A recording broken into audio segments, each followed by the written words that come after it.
I'm very happy to be able to share some of that good news with you.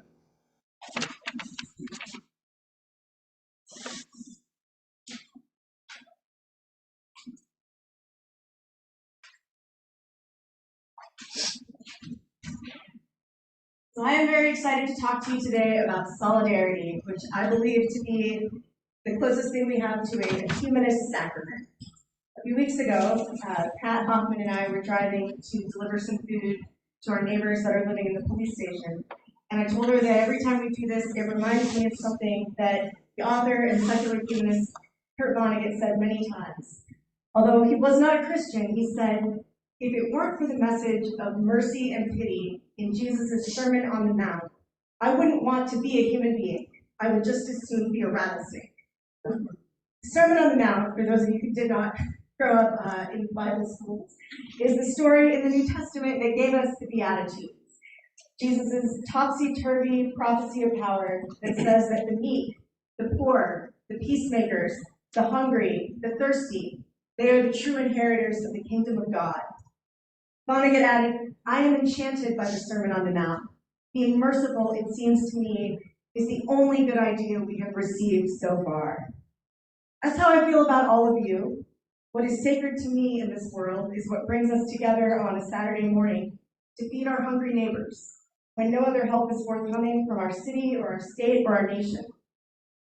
What I've forgotten until working on this sermon is that Vonnegut was inspired in saying that by a labor leader from his hometown of Indianapolis, Powers Hapgood. The socialist Powers Hapgood had become an official in the CIO. He'd gotten arrested on a picket line and was testifying about it, and the judge stopped and said, Mr. Hapgood, here you are, a graduate of Harvard. Why would anyone with your advantages choose the life you have? And Hapgood answered the judge, why, because of the Sermon on the Mount, sir. Solidarity is an action that rejects self-interest in favor of communal care. Solidarity is the basis of most union action, but it can and often does exist outside the formal structure of a union. Solidarity is a radical rejection of the way that our world currently works. You can hear this in the question from the judge to Powers Hapgood. Why would you give up on the class privilege that you have? This is confusing to people. I want to be clear, I like unions. You're going to hear me talk about unions today, but unions are not the reason that we are here and celebrating Labor Day. Solidarity is the reason that we are here and celebrating Labor Day. Solidarity does not require a union. Solidarity starts when we defy the expectations of a system built on the idea that we are all motivated most by self-interest. Solidarity is feeding your neighbors, no matter how they got here or whose job it is supposed to be. Solidarity is not crossing a picket line. Solidarity is supporting striking workers. Solidarity is avoiding calling the police. Solidarity is donating to strike funds. Solidarity means that even if you see somebody stealing food, no, you did not. Like Kurt Vonnegut, I'm not a Christian, but my ideas of what it means to be a person are informed by the Catholic social justice teaching that I learned growing up. I think that solidarity is like grace, which I learned as a gift of God that is given freely to us. I think that solidarity is the grace that we give one another. It does not have to be earned. It is a recognition of our common humanity.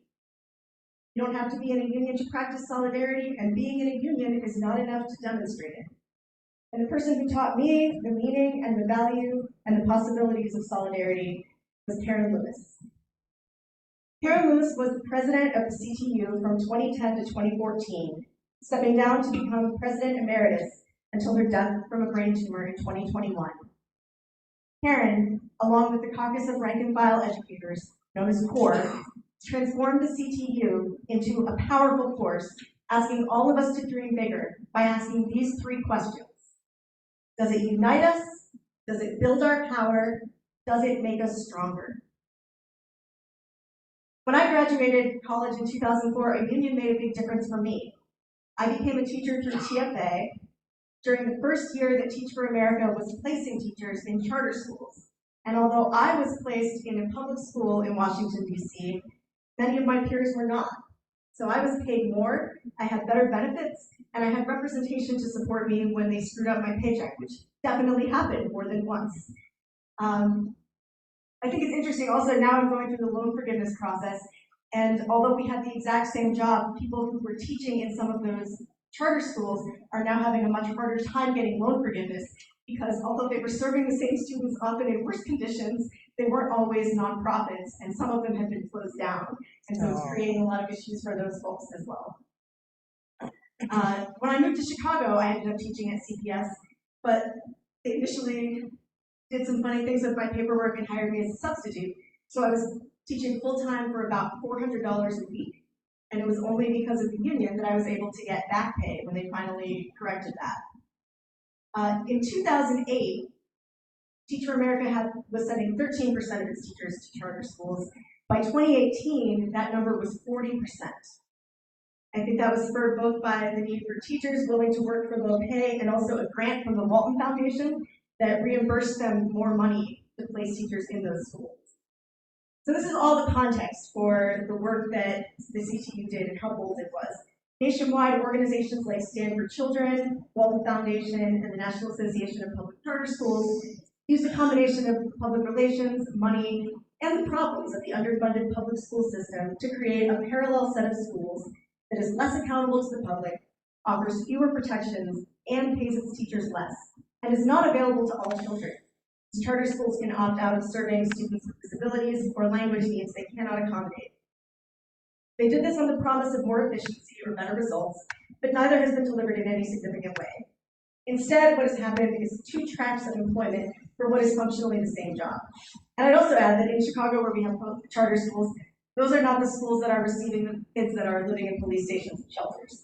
Those students are all going to our public schools because those schools exist for everyone. And that's why they are such a valuable asset that we must protect. The privatization of these schools, along with the creation of a tiered system and the ongoing erosion of worker and community protections, was the backdrop to the CTU's pivotal strike in 2012. Instead of accepting cuts in resources and bargaining for what they could expect in that budget, Karen and the CTU put forth a bold vision in a report called The Schools Chicago's Children Deserve, citing abundant evidence for smaller class sizes, a well-rounded curriculum, and adequate support services, among other things. As one CTU organizer later recalled, in school site meetings as they prepared for this, they would always start the conversation by saying, if any of you think the next contract is about a percentage point raise, tell us, because we think that it is about the future of public education as we know it, and that's what's on the table. Karen Lewis and CORE birthed a new movement in union politics, bargaining for the common good, where unions make demands not just for their own members, but for the larger communities they serve. In 2012, this meant calling for an end to austerity policies, although they were limited by state law, which has since been changed, to bargaining around their own working conditions.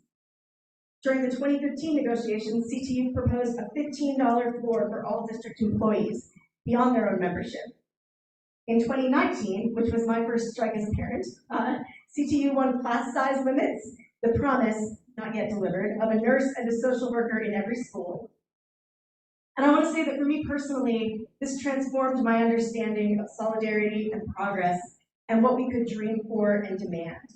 Because as a teacher, as a parent, as a person in this city, while I believe our teachers should be paid more, that is not the end of what I want.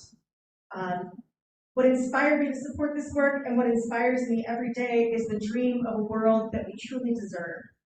The CTU strike is credited with inspiring the Red for Ed movements, including massive wildcat strikes in West Virginia and Oklahoma. I believe Karen lit this fire for many other people too, because here's the rest of the story of charter schools in Chicago. Just a few years later, folks without a union started to get concerned about their working conditions. They got a little older and realized they didn't have good health care benefits or maternity leave. They began to see that their school was churning through them on purpose, and grinding them up was maybe part of the model. And so they too formed a union. The first charter to unionize in the city were the Acero schools, observing perhaps that their teachers were paid about $13,000 less than CPS teachers for a longer day, and with the CEO for that network of about 13 schools making $260,000 a year, which was comparable to the CEO of the entire CPS district. Today, more than a dozen charters in Chicago and more nationwide have their own union. Typically, they have slightly worse conditions than the original union, but maybe someday they'll make up the difference. If you've watched Abbott Elementary or lived through any part of these changes, you'll know that charters are often presented as competition to neighborhood schools. And in the neoliberal model, that is what they are. But the rise of unions in these communities shows the power of solidarity and the recognition by teachers and students that the fundamental work of teaching students and the challenges faced in that profession remain the same. The same story has played out across a number of professions. Mental health care, housing, hospitals, and other critical human services have been steadily downsized in the public sector, meaning the loss of union jobs, and in their place, nonprofits, including some with huge budgets and well-compensated executives, have stepped in to do similar work at lower pay. This is true for the mental health clinics shut down during the Emanuel administration, the privatization of school maintenance through Aramark, and the credit recovery programs, picking up kids pushed out of CPS in order to create the appearance of improvements in graduation rates. But after a long retreat, the tide may be turning.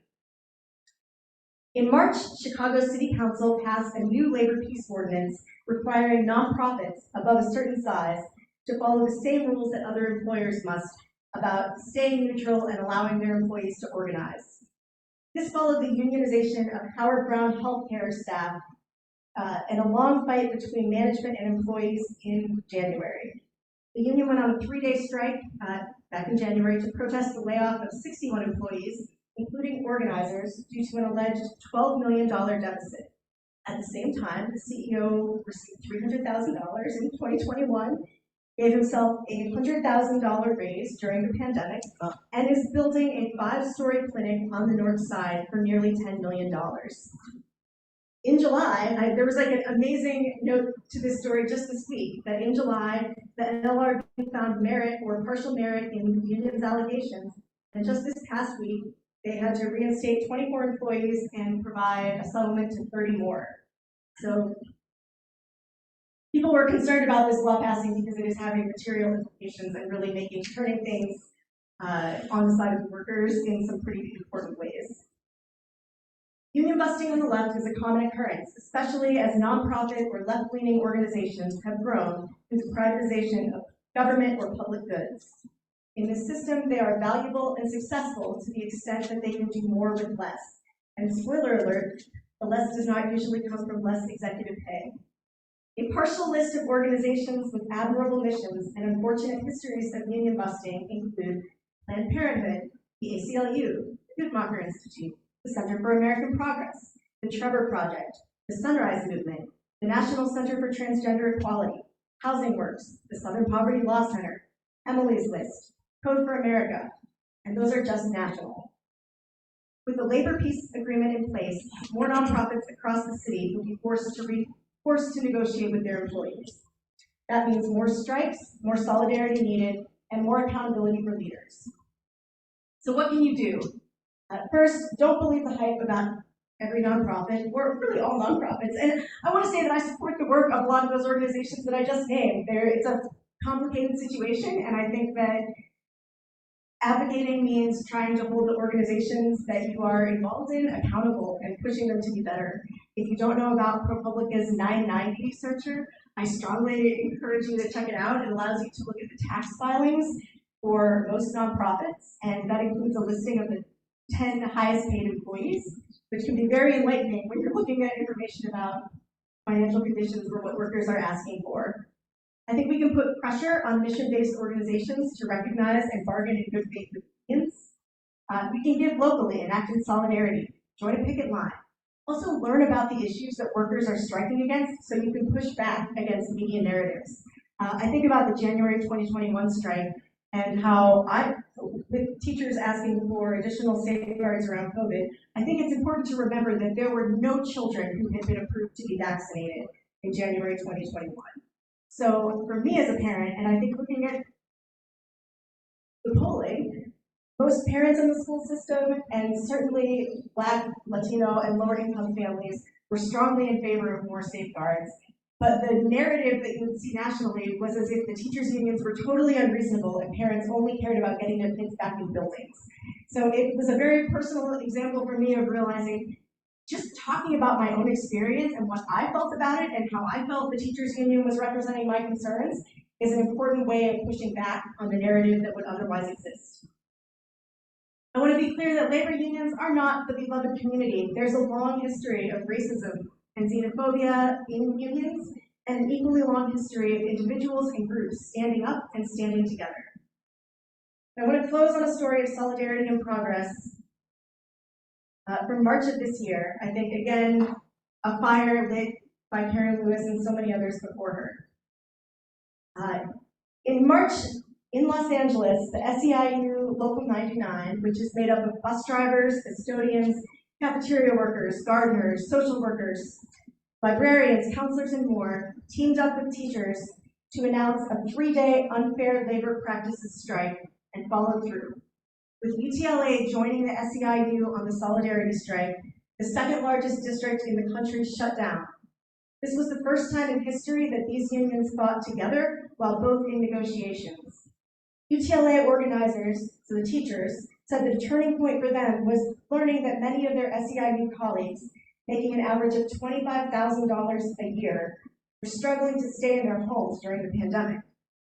Cecily Meyer-Cruz, the UTLA president, said of the solidarity strike, "We won't let anyone tell us that the historic level of resources can't be used to make our lives better, our students' lives better, and our communities stronger. In a school district where 86% of students live in poverty and staff salaries aren't nearly enough to pay rent or sometimes even put food on the table, we are proud to stand alongside the members of SEIU Local 99 as we demand an end to the hoarding of resources and call on LAUSD to make the investments today necessary to secure our success tomorrow." This act of solidarity and worker power secured a 30% wage increase for LAUSD staff represented by that union, an average increase from $25,000 to $33,000 a year. This is still deeply inadequate for Los Angeles, and additional health insurance coverage for their families. This is the power of solidarity, and I think that we are approaching a time where it is more needed than ever. I just want to end by saying thank you to Karen Lewis, to Jackie Vaughn, thank you Mother Jones, and Kurt Vonnegut, and Joe Hill, and Pullman Porters, and all of the ancestors of this movement saying, not I, but we. Let us go forth and do that which brings us together, which builds our power, and that which makes us stronger. Solidarity today, solidarity tomorrow, solidarity forever.